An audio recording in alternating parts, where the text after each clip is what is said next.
tembus pedalaman Papua. Pasukan tempur 623 TNI modifikasi truk militer jadi mobil pintar. Melansir dari fifa.co.id, prajurit TNI dari Satuan Tugas Pengamanan Perbatasan RI PNG Batalion Infanteri 623, Bakti Wira Utama baru saja berhasil menciptakan inovasi baru di bidang pendidikan dan kesehatan di pedalaman Papua Barat. Jika Anda mengira prajurit TNI yang dikerahkan dari berbagai penjuru Nusantara ke Papua adalah untuk angkat senjata menumpas kelompok separatis teroris KST/OPM, penilaian itu tentang salah.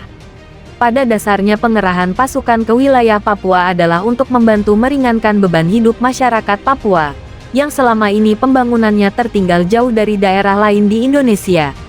Lihat saja yang dilakukan para prajurit TNI dari Satuan Tugas Batalion Infanteri 623, Bakti Wira Utama ini. Di belantara Papua mereka berjuang untuk bisa meningkatkan mutu pendidikan dan kesehatan masyarakat. Bahkan, pasukan andalan dari Komando Daerah Militer Kodam V, Mula Warman harus merelakan kendaraan angkut prajurit untuk dijadikan membawa kebutuhan masyarakat. Berdasarkan siaran resmi Yonif 623 BWU yang diterima FIFA Militer, truk angkut prajurit itu dimodifikasi untuk dijadikan mobil pintar dan mobil sehat. Komandan Satgas Pamtas Kewilayahan Yonif 623 BWU Letkol Indimas Yamaputra bersama dengan anggota Poskotis berinovasi dengan memanfaatkan sarana mobil truk untuk membawa buku-buku pelajaran serta obat-obatan yang dimiliki. Tulis penerangan Satgas Yonif 623 BWU. Truk-truk militer TNI Angkatan Darat itu disulap jadi mobil pintar dan mobil sehat agar prajurit TNI bisa menembus berbagai wilayah terpencil di sekitar Kabupaten Maibrat, Papua Barat, yang selama ini terkenal sulit dijangkau oleh kendaraan jenis lain. Salah satu wilayah yang telah berhasil ditembus mobil pintar dan mobil sehat yang diberi nama Truk Membangun Papua, Banua untuk Mace-Pace, masyarakat cerdas Papua ceria, adalah Kampung Kocuwer, Distrik Aifat Utara. Truk Banua untuk Mace-Pace ini memiliki kemampuan untuk bergerak di medan yang sulit dan cukup berat sehingga mampu menjangkau kampung yang berada di pedalaman.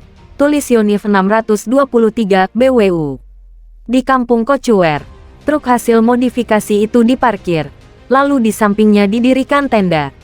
Dan di tenda inilah prajurit TNI membuka kelas belajar untuk anak-anak.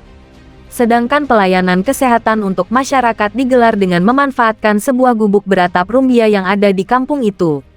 Saat truk itu tiba, masyarakat menyambutnya dengan sangat senang. Sebab, baru kali ini masyarakat bisa menikmati berbagai sarana pendidikan dan kesehatan tanpa harus jauh-jauh ke kota. Tenda belajar pun ramai didatangi anak-anak. Dengan dibimbing prajurit TNI, anak-anak diajarkan membaca, menulis, dan menggambar. Sedangkan di gubuk rumbia dipenuhi masyarakat yang ingin memeriksakan kondisi kesehatan tubuhnya. Dan banyak juga yang sengaja datang untuk berobat. Antusias anak-anak dan masyarakat di Kampung Kocuwer tampak sangat tinggi untuk membaca dan belajar, juga untuk berobat. Dengan adanya truk Banua untuk Mace-Pace ini diharapkan dapat membantu memberikan ilmu dan meningkatkan kesehatan bagi masyarakat terutama anak-anak di wilayah Maibrat. Tulis Yonif 623 BWU. Tokoh masyarakat kampung dan kepala distrik Aifat Utara, Filipus sangat bangga atas apa yang telah dilakukan pasukan dari Kalimantan Selatan itu. Mereka tak henti-henti berterima kasih karena telah memberikan pelayanan pendidikan dan kesehatan sukarela kepada masyarakat.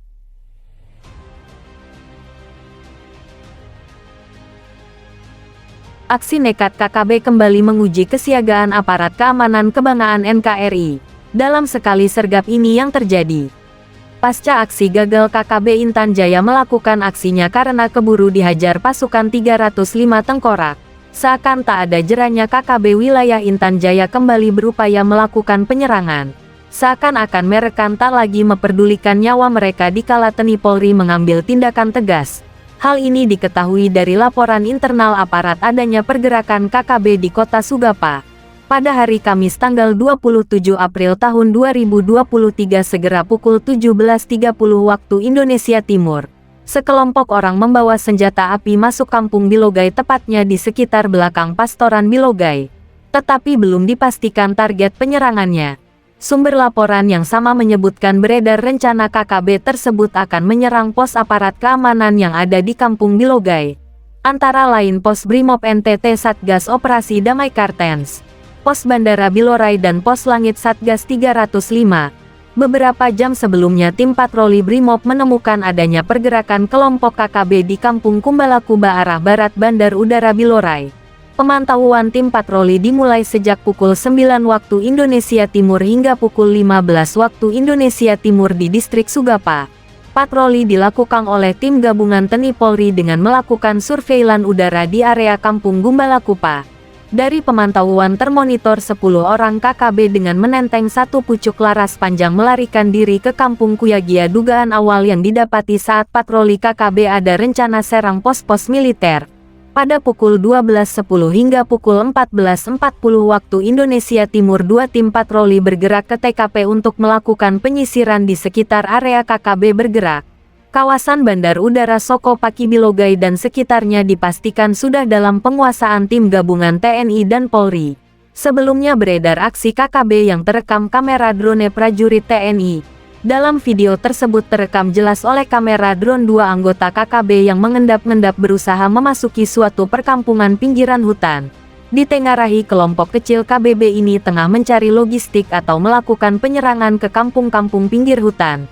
Sudah bukan rahasia lagi para KKB ini adalah para pengangguran atau sampah masyarakat kelas berat.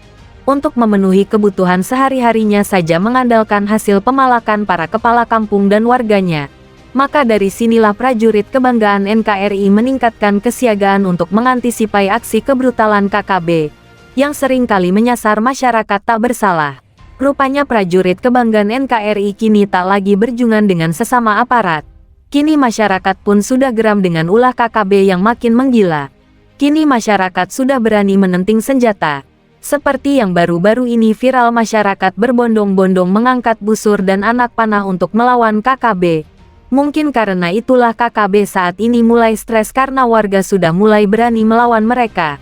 Dan dengan bersatunya masyarakat dengan aparat keamanan dalam menjaga kedaulatan NKRI, mudah-mudahan bumi Cendrawasih akan segera membaik dan masyarakatnya sejahtera tanpa adanya kelompok separatis tersebut.